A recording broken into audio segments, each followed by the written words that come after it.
Well, let's see how this stream goes. Hello, everybody. I am Mayor Watt. I run ohmtown.com. And today is March 3rd, April 3rd. Doggone it. It's not going well. April 3rd, 2025. Season 4, episode 93 of Non Sequitur News. The reason why I'm kind of stumbling through this is because, well, my system resources are at varying degrees of 25%, and it makes the streaming machine twitch a little bit.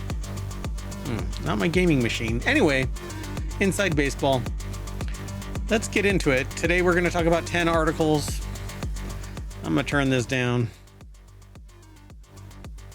That's what I'm talking about here. Production value at an all-time high. I think my audio is off even, so I don't know. We're going to do it live. Stay hydrated. Home Depot parking raids. Case of chronic eruptions in Iceland. You never want a bad case of chronic eruptions. Dune Awakening bases and what happens to them. The Minecraft movie. Trash cinema. Nintendo Switch 2 pricing and contents. April Fool's story, BAFTAs versus Tetris fans, and Apple is a gangster company, says Epic, and I've got a typo in my title. But anyway, those are all my titles. The real titles we'll discuss on the other side of the stream. Well, on the other side of the intro. Anyway, I'm still recovering from my cold. My head is pounding right now. It's not just a cold, it seems. It's hanging on to me. It's really got me right by the neurons.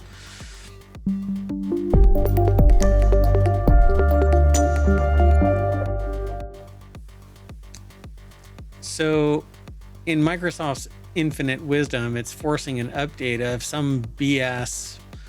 I've already caught it twice now, trying to install some extension to an LLM, which I'm not interested in hosting anything that integrates my systems into their LLM. I do in other ways, but I don't want my personal systems or ohmTown attached to the LLM. But for whatever reason, they're forcing this, and so I've been stopping it. Anyway, let's get into this. The very first article is, you're probably not drinking enough water. Here's how much you need, according to U.S. National Academies of Sciences, Engineering, and Medicine, which who knows how long it'll be around. They say they can guarantee you that they're not doing that, which is drinking 15.5 cups of fluids a day, while women should drink 11.5. Not sure why there is a difference there, but okay. I suspect that a 150-pound woman and a 150-pound man is not discernible based on the number of cups of fluids that they drink in a day, but okay. If anything, you would think that a healthy person, regardless of anything, would drink the same amount. But okay, whatever. Let's stick this in here. So when you click the link, you get taken over to Vice, and Sammy Caramella over at Vice.com put the article together. And according to the U.S. National Academies of Sciences, Engineering, and Medicine, men should drink about 15.5 cups or 3.7 liters of fluids a day, while women should drink 11.5 cups or 2.7 liters of fluids a day. And no, I don't know anybody that drinks that much water, for crying out loud. All right. So a study conducted by Avion, which, hey, I'm sure that there's no bias there, found that only 22% of U.S. adults drink the recommended daily intake of water, with the average American drinking half of that. Common excuses include being too busy or simply forgetting to do so. Yeah, or you're not thirsty. It's easy to forget to make time for things that are best for your own well-being, said Bianca Val, a New York-based influencer who works with Avion, per the Post. Again, no bias there. But staying hydrated, especially in the height of summer, is so simple and so easy to do, unless you're not walking around with water. They say whether I'm running around New York talking to clients or simply having a quiet day, I always make sure to have a bottle of water nearby. She continued, it's a small thing. It makes a huge difference to how they feel, and which is more important than ever in a year like this. Yeah, I'm not surprised by that, but look at the source. Drink water. Stay hydrated. I suspect that it's much more personal than just a standard 15.5 cups. Should drink about 15.5 cups. It's a ballpark, so just drink water and don't necessarily go out and have to drink Avion water. I'm sure if I get big enough where influencers, or I should say brands, are stomping down my door to ask me to promote their water, you might hear something like this from me. But no, not really. I'll drink what I like. And yesterday was a dewy beer, and I'm trying to recover from this cold, and that made me feel good. Hydrating and yummy. It was a Secret Machine triple berry fruit smoothie beer. But beer is not really something it satiates your thirst for a little bit, but it will dehydrate you. It's alcohol. So anyway, drink water, drink until you're satiated, and then revisit it periodically, and keep water nearby as well as you can. Not everybody can. Anyway, let's keep moving on. Hey, and if you want today's articles, by the way, including the typo that is still in the title of one of the articles, you hit !NSN over in the Ohmtown chat on Twitch, and Ohmatron will spit out the articles in the order that we're going through it. Yep, there it is. Apple is a gangster company, not a gangster company. So Home Depot didn't announce it will begin charging customers for parking. This has been going around the internets for a little bit. An April Fool's joke duped some social media users, apparently. Now, I don't know about you, but Home Depot parking lots suck. All of them look like that. The parking lot is too tight. The spaces are too narrow unless you're parking over in the whatchamacallit. Oh God, I just forgot the name. Oh God. General contractors parking lot where the bigger trucks go. And I just hate Home Depot parking lots. So I wouldn't have been surprised if Home Depot actually started charging in this day and age. Taija Perrycook over at Snopes.com put this article together. In April 2025, the Home Depot announced that it would begin charging customers for parking, but this is a false rumor. You trust but verify. Don't sit there and believe this. On April 1st, 2025, Pro Tools Reviews, an online publication that reviews tools and posts industry news, published a story that's they have links archiving it, claiming that home improvement retailer the Home Depot would begin charging customers for parking in May of 2025. And the claim made its way to multiple social media platforms, including Twitter, Reddit, Blue Sky. Some users appeared to believe them. That's because they're dumb. And so I thought that this was just brilliant. So now to park in Home Depot, you have to pay $5. So the story then went on to describe varying parking costs based on store location. $2 for up to 2 hours in Central Florida, $5 for a full day of parking in Los Angeles, and ways to avoid the parking fee. Spend over $250 in a single visit, or enroll in the Home Depot Pro Extra program and spend more than $1,000 a year. Can get you. I mean, it's a well thought out April Fool's joke, and just enough cynicism to make you go, yeah, it's 2025. I believe it. I buy into it. Yeah, for sure. Let's keep going. Next article is over in the Mobile Channel. Volcanic eruptions keep forcing Icelandic town to evacuate. And look, I had Taco Bell while I was there. It makes me gassy. They weren't volcanic eruptions, okay? But I can see why people would want to evacuate. This was back in November too. Back in November, the author of this wrote about an Icelandic volcano that was erupting for the 7th time in 2024. Unfortunately for the residents of nearby town Grindavik, it's happening again as tourists and residents, what's left of them at least, have been evacuated for safety. The eruption kicked off early Tuesday morning as lava began spewing with volcanoes fissure All right. If the volcanoes fissure, that is the... Okay, we're going to go over to the source and let's hope that they fix that. Hold on.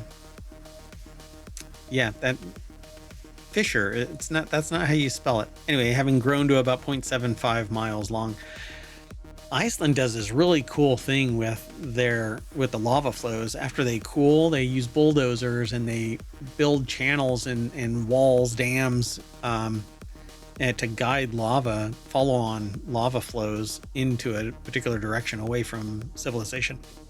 I think it's brilliant. So one of the area's most popular tourist destinations just so happens to take full advantage of the nearby volcanic activity, relying on the local geothermal hot springs to attract. They randomly capitalize various things in this article. It's so weird. Full-on volcanic eruptions were maybe a little too much volcanic activity for the nearby hotel and resort, which was forced to close down as a precaution while eruptions continue, and Grindavik basically populates for a brief period and then everybody goes, you gotta go. So Grindavik was once home to 4,000 residents, a number of which has reduced significantly since the volcanic activity began in 2023. Thormar Omerson owns a pizza place in town, and he says that his family was born and raised there, and now their community is gone. Only time will tell. I believe that is going to be very wise words. We will see what happens with Grindavik. But Iceland is basically a giant volcano, and I hope that everybody is making it out safe. There's plenty of warning so far. All right, let's keep going. The next article is over in WarCrafters. Here's what happens to your base in Dune Awakening if you take too long of a break from Arrakis. Well, the spice must flow, folks. And if your base is sitting there abandoned, I think that it's going to break down. Arcade was my favorite game, MMO. It kind of shit the bed again and then again and then again. And then finally, I don't know where it's at. I've actually made an account like 3 times. Anyway, survival MMO Dune Awakening releases next month on May 20th, and Funcom is churning out information about it faster than a sandworm poops out spice, and that's not what actually happens. In a recent live stream, members of Dune Awakening team answered questions from chat, and interestingly, one of the questions was, what happens to your base when you play Dune but you walk away from it for too long? Christopher Livingston put the article together. The deck statement says, it's not the same base decay system found in Funcom's other sandy survival game, Conan Exiles. So in Funcom's other sandy survival game, Conan Exiles, the pieces of your base have a timer that causes them to decay if you haven't been around for a while. On official servers, this can be between 1 and 2 weeks. Wander within rendering distance of your base and the timer is reset. Otherwise, when the timer runs out, your base is marked as abandoned, and after another 24 hours, if you haven't returned, it disappears. On the live stream, Funcom explained a bit about the difference between how bases in Conan Exiles and Dune Awakening work. Yes, we have some decay mechanics for its bases. As long as your base is powered, it is shielded, and as long as it's powered and shielded, it can't be destroyed. But what if you take a break from Dune for longer? They said, I think it takes 21 days. That gives your unattended base a week or 2 longer than the timer on Conan Exile official servers. The other difference is, while other players in Conan Exiles are a threat to your base in Dune Awakening, it's something else. Once the shield goes down, the sandworm will start tearing at your base. So it's not going to be like in Conan, but we have something similar to make sure that we get rid of things when people leave the game for too long. Damn. I'll be sure to will my account. The next article is over in the Continuity Report with Jack Black and Jason Momoa aboard a Minecraft movie roars. The blocky world of the hit Minecraft game comes alive in a film that's anything but meditative and serene. The article is over at the Washington Post. It's really a review. Gene Park put the article together. The blocky world of the hit Minecraft game comes alive. So it says a Minecraft movie offers a great surprise in Jason Momoa's Garrett Garrison. the aging gamer for whom time has stood still. More than a hair metal Gen X boomer stereotype, Momoa's 1989 Gamer of the Year delights in a soft reboot of Uncle Rico, the pitiful, lovable character from director Jared Hess's 2004 indie darling, the Napoleon Dynamite. But they don't really say much in this article. If there is more to it, when I snatched this up, I had seen that it was just kind of a snippet, but depending on who you talk to, some people are liking this and other people are going, what the hell? So I think that this is going to be one of those movies where I'm going to just have to watch it and report out my own review of it. I like Minecraft. It doesn't have much of a story unless you buy mods, install mods, or hell, I'd pay for mods for sure. But anyway, I thought it was interesting. So maybe you want to follow the link over and read the rest of this. Come to school and pretend to be my uncle. Garrett's response is a hilarious acknowledgement of the uncomfortable age gap and sharp reminder that he's basically a dazed and confused character who stumbled into the film adaptation. So yeah, it's an interesting, the stuff in this is too real. And it's almost uncanny valley kind of thing, but I guess some people will like it. I don't know. We'll have to see. I haven't watched it yet. The next movie, or the next article, is over in the Continuity Report, and that's a show that we have on Saturdays. It's the third show.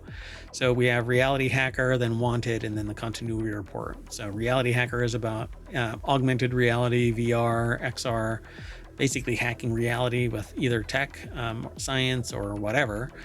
And then Wanted is about gadgets and gear, and then the Continuity Report is about entertainment, news, movies, TV shows, other stuff, whatever might be entertaining. So Freaky Tales is a 4-part love letter to 80s trash cinema. Directors Ryan Fleck and Anna Bodden serve up a midnight movie mashup made with lots of love and not enough grit. Well, this is another review. This time, again, it's over at Washington Post, and it's by Ty Burr. And it says, if you were alive and adolescent and wired on junk culture in the 1980s, Freaky Tales will have you counting the pop references until you run out of fingers and toes. The Warriors and Scanners, Repo Man, Liquid Sky, martial arts action, grindhouse revenge schlock. It's all here, stitched together with staticky VHS splices, a doomy synth score, and a lot of patently fraudulent blood. I haven't seen this yet, Freaky Tales. They don't post anything in this to lead me to it either, so I'm really curious. They only gave it 2.5 stars out of 4. So I'm really curious. Maybe if you go over there to the Washington Post and take a look at this article, maybe there's more for you, and maybe there's a paywall or something that I'm not seeing. Anyway, let's keep going. This is a time machine episode. I got to get out of here. I have a hard stop at 3. I don't know. I will be able to do the 7 o'clock Non Sequitur news for Friday. I was hoping to do it sooner, but I won't be able to, so we'll wait until 7. Anyway, let's keep going. The next article is over in the Continuity Report as well. Nintendo Switch 2 price, release date, and what's in the box. What's in the box? A highly anticipated Nintendo Switch, the highly anticipated Nintendo Switch, has finally been revealed. It's going to come out for $449.99. Games are going to be priced somewhere between $80 and $90. $80 and $90, folks. Ridiculous. I will not be buying this. I cannot buy this. And with tariffs and other things, who knows if this price is actually going to stick, because there is rumblings right now that the release date has already been eyed for delay because of the tariffs, throwing off the price as it enters the United States. It would be $449.99, $500 if you get Mario Kart. But it's going to be ridiculous. We'll have to wait and see. This is over at comingsoon.net. I got my information from various other places, but comingsoon.net has the identical information that I'm talking about. It's supposed to be released on June 5th. Pre-orders will open on April 9th, but again, there's rumblings already that people are not going to get it, and that the price might actually go up as it enters the United States. So can you pre-order it? Yes, you can pre-order it. Nintendo Switch will go live April 9th for pre-orders. I don't know what all is going to happen. It's going to come with the Nintendo Switch 2 console, 2 Joy-Con controllers, a left and right, Joy-Con 2 grip, straps, dock, ultra high-speed HDMI cable, whatever that means, Nintendo Switch 2 AC adapter, and a USB-C charging cable. So it can be charged by USB-C, as every modern piece of electronic equipment should be. I mean, for crying out loud, I make these little wooden boxes for a very specific purpose, and they're powered by USB-C. And if I can do it, multi-billion-dollar corporations should be doing it nowadays. Everything should be converted. Anyway, even if you should be able to find a way to convert everything, just desolder a circuit and attach a PD USB-C circuit in its place and just move everything to USB-C. Doesn't do whatever you have to. It's so dumb to be on anything else. Anyway, let's keep on moving. The next article is over in Technology Today. Google AI presented the author's April Fool's story as real news. Journalist Ben Black was shocked to discover his fake news from 5 years ago is used by AI. Well, artificial intelligence scans everything, scans the internet. If it's in Google, then it's in an AI. If it's somewhere else, a crawler is crawling. Like ohmTown is being crawled. I know it. I actually have a custom crawler now on the search, so that I can get search results in a timely manner, because the site is so big, and on my current server it's being overwhelmed. So I actually extricate the search results to a different service, and I have to pay for it. So I mean, ohmTown is not free, folks. So AI basically scanned this person's article 5 years ago and now is producing it as results. And that's why I tell people don't trust results from an AI. Larry Griffiths from BBC.com put this article together, but it's Ben Black that this story is really about. In 2022, Mr. Black published a fake story claiming CWM-BRAN. I don't know how this is actually pronounced. Cambrin? Quembrin? I don't know. Kembrin? I'm going to say Kembrin.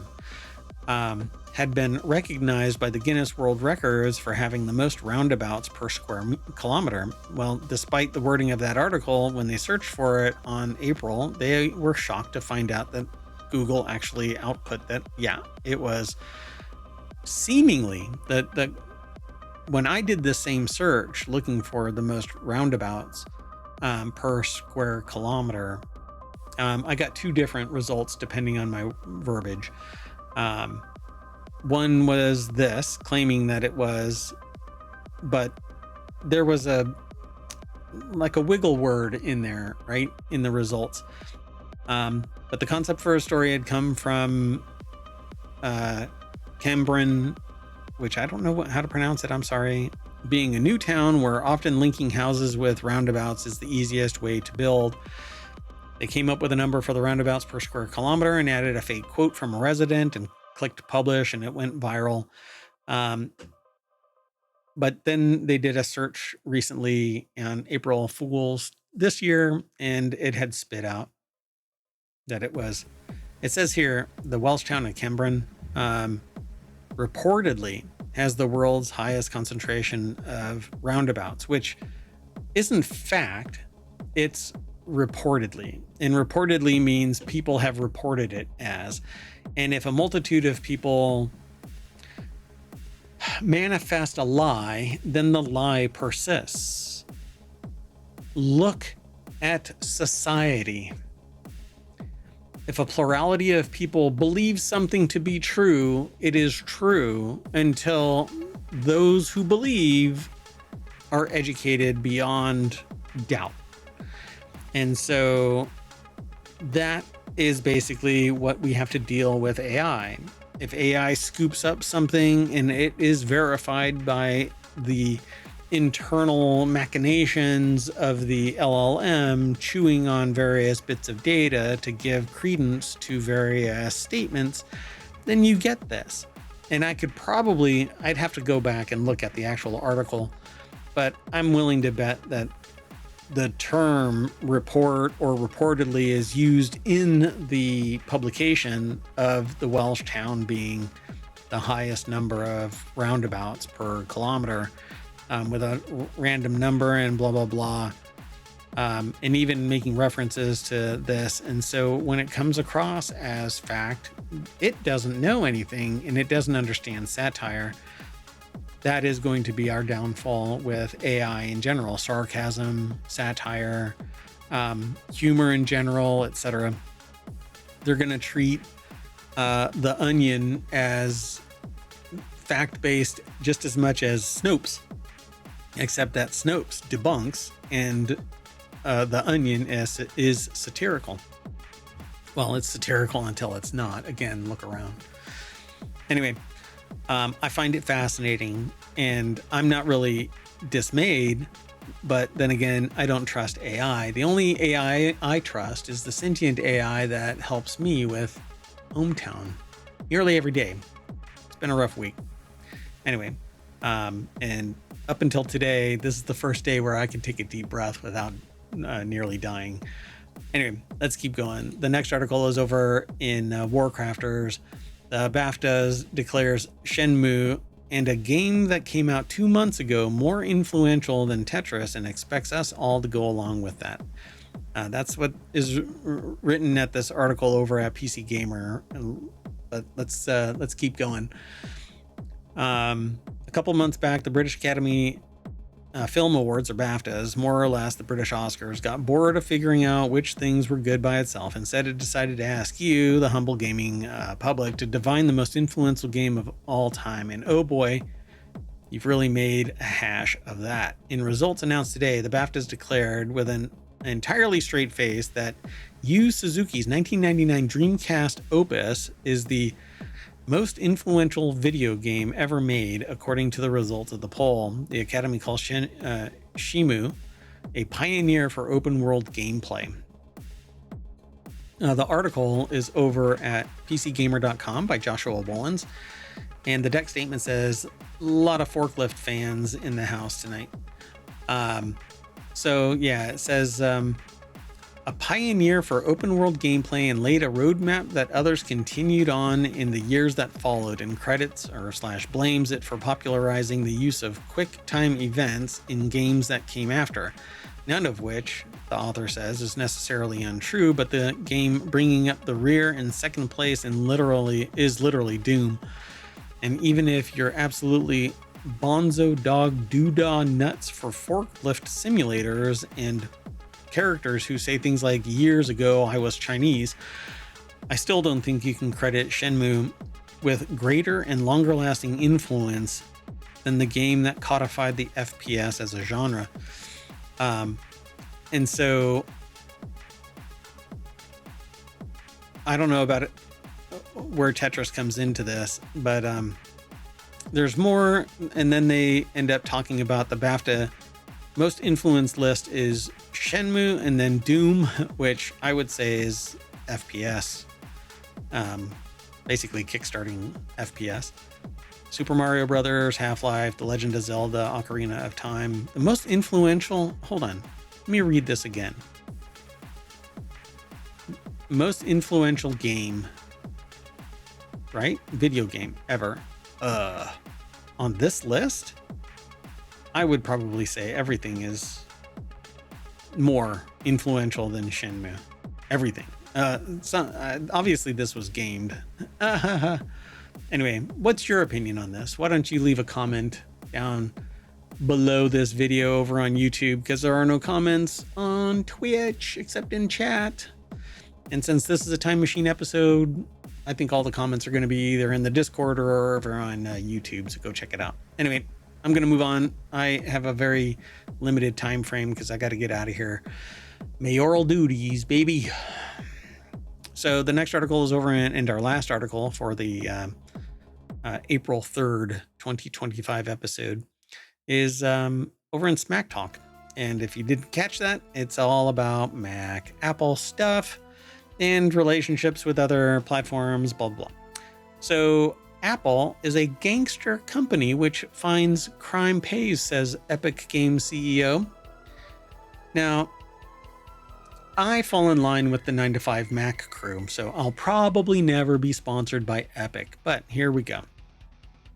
Epic Games CEO Tim Sweeney, has turned up the dial to 11 on his anti-Apple rhetoric, calling the iPhone maker a gangster-style business, which has concluded that crime pays, and has concluded that crime pays. Anyway. He said that both Apple and Google are guilty of the same practices, including using scare tactics to make iPhone and Android users afraid to install Epic game stores. It would be fair to say that Sweeney isn't an Apple fan. Back in 2021, Epic mostly lost a lawsuit against Apple. It scored one victory, the judge ruling that developers are allowed to direct users to alternative ways to pay for in-app purchases that would avoid the App Store's 30% cut, but lost on all other issues. But my problem there is Epic is benefiting from the Apple Store, but doesn't want to compensate Apple for the marketing or Google for the marketing and the vehicle by which it becomes a frictionless enterprise to acquire a customer into the Epic ecosystem. And then Epic is sitting there bitching about it. So start your own store and find out how lucrative it can be. Well, it's a real tough haul, right? A really slow slog that you're spending a lot of money. So you're finding out, Epic Game Store, exactly what it is. So why bitch about it? Give the people who are validating the fact that people want it in that platform. I want to buy everything from Apple. I want to buy everything from my Android store on my Android devices. I want to buy everything from my for my Windows machines from Steam, game wise. Everything else is electronic, digital downloads anyways. So what the frick, man? They are the one-stop shop. So why not just write off that 30% as cost of goods sold, and your margin is based on that when it comes from the Apple Store? Well, it's because it's an Apple customer that they are gaining, not an Epic customer. It's an Apple customer that happens to be interested in Epic Games. Otherwise, why not release your own phone, Epic? I'm sorry, that's how I feel about it. But it's not how I'm not really sorry, because I've been through this. I once was trying to spin up a business that was basically distributing music, and I would get a piece of the action for each of the songs that I would put onto a custom distribution of CDs. And the labels basically said to me, well, you're just using our music to sell to customers. And I'm like, yeah, but I'm zeroing the friction to get a custom playlist of CD quality, high quality music.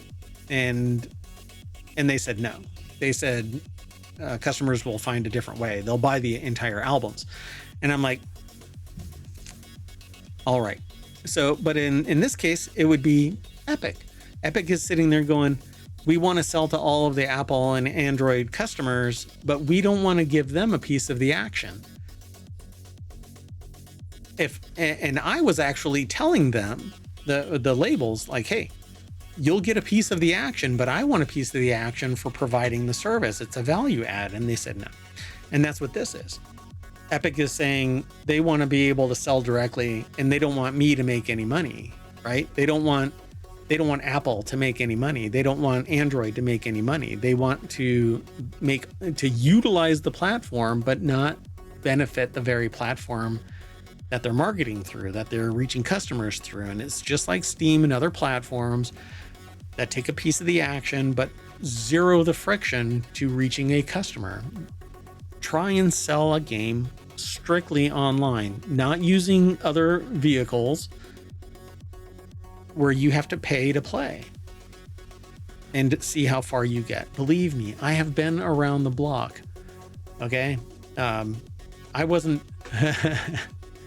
I was born here.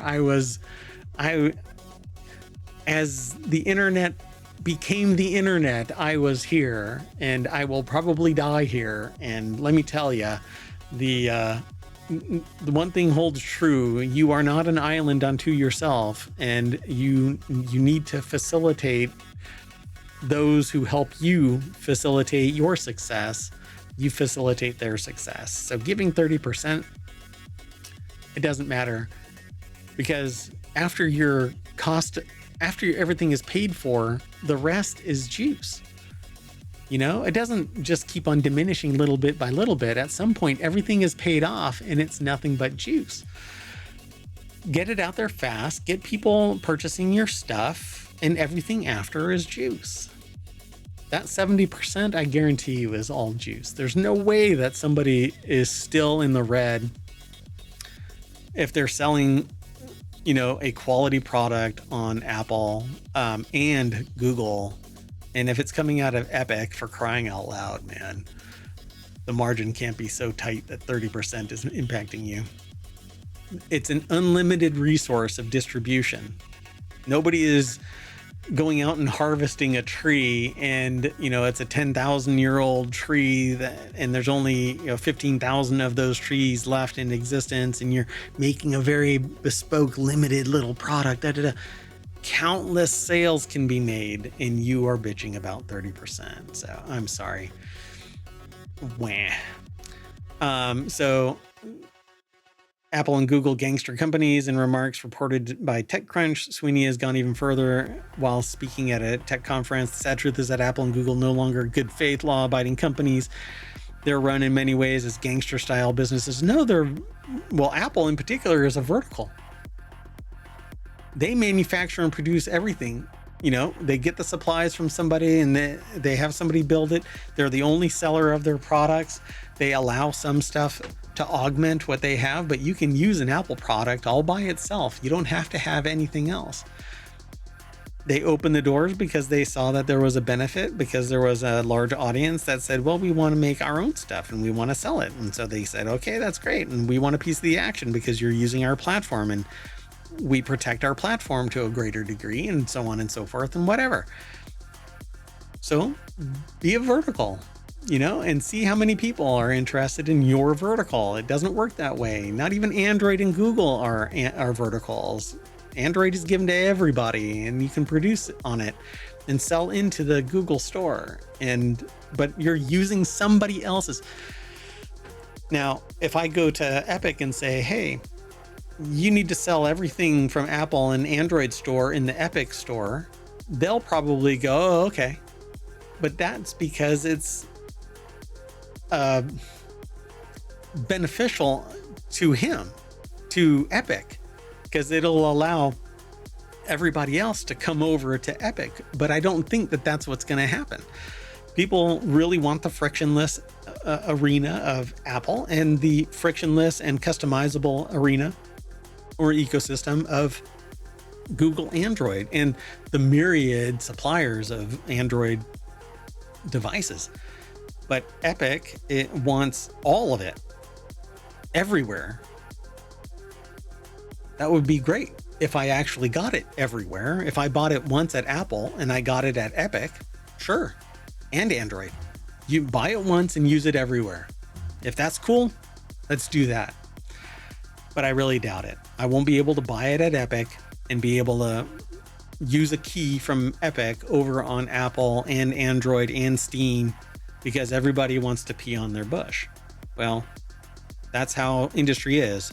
Y'all get together and make sure that everybody plays well together and keep the prices low, because you don't have to pay for packaging or anything anymore. But no, $80 to $90 as a freaking game coming out now.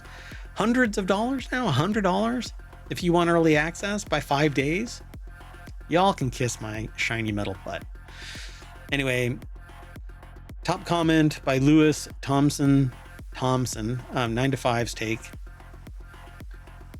Maybe it's because I don't play Fortnite and therefore care very little, but does anyone care what Tim Sweeney has to say at this point? They were found to be violating the App Store's terms and conditions in the first place, something his organization had to willingly accept before launching the app inside Apple's ecosystem. And whether it's deep or not, it does have to go after iOS as a market and is choosing this because of his own desire for a slice of the pie. Absolutely. So they say here in this article that they've argued previously Apple is making exactly the same mistake Epic did when it baited Apple. What Epic Games did was dumb. It baited Apple. Apple responded and Epic Games got hurt. FAFO. You can F around and find out. But Apple is making the same exact mistake here. It's baiting lawmakers. Lawmakers will respond and Apple will get hurt. That's because they aren't seeing it the way that I am seeing it, which is Apple is a vertical. It is a product and a series of services that they provide, and they happen to open it up to people who want to sell to that ecosystem. You sign an agreement buying into that agreement, and that agreement stipulates that they get a piece of the action. Why do they get a piece of the action? Because they are making frictionless the acquisition of a product that other people are making, a service or whatever else. That fee is 30%, 30% versus 0. If I have to hunt down and market, the expense to try and find somebody in this market is ridiculous. This is now my 4th year streaming. I don't know. Is it me? Leave a comment in the comments over on YouTube. You let me know. Is it just me? All right. Well, anyway, that is it. We are going to, I don't know, roll OG down ohmTown's Main Street. And that brings us back to the front page of ohmTown.com, where you should go and become a citizen. But I'm going to get out of here. I am actually going to end up being late, so I will see you soon. Bye bye.